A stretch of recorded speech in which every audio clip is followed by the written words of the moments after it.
تنزد فيرس اصبر على ما يقولون. ويش يستهزئنا كي ويش يهضرن في ذاك نديري ويش يدي تسبون ويش يتسبون الديني ويش يتعايرون ويش مور يستهزئنا كي اصبر ليس بالصبر اصبر على ما يقولون، لأنه في حقيقة الأمر أكنشتان الخسارة منه هنيا شي الخسارة من الشيء الخسارة منه هنيا، أما الشيء أقليك يربح. ولهذا كما قال العلماء خير جواب الجاهل السكوت. وربي نيغد جواليس وإذا خاطبهم الجاهلون قالوا سلام.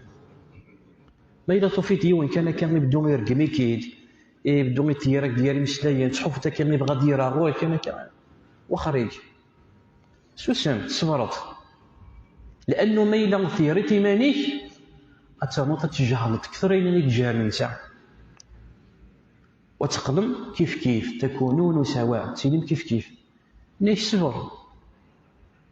خير جواب الجاهل السكوت، ويما إلا مسنة روحك ديه ذو ربي تفهميش.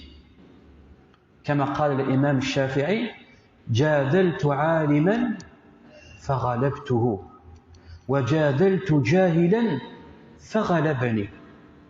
إنك جود العالم غلبخ الحجة البرهان الدليل إيواشو العالم يسحق القواعد يسحق الأساس يسدوز يسنت. ما إلا تصدى القواعد اللي تصدى الأساس اللي تقنع الطف هذه قناعة هذه اعترف. أما الجاهل ويلي يسحق لا بلاتفورم شو راه ذي بنوغ زيس العلمي ناس لا بلاتفورم ينسى شو ذي باوني وكان يكتشوي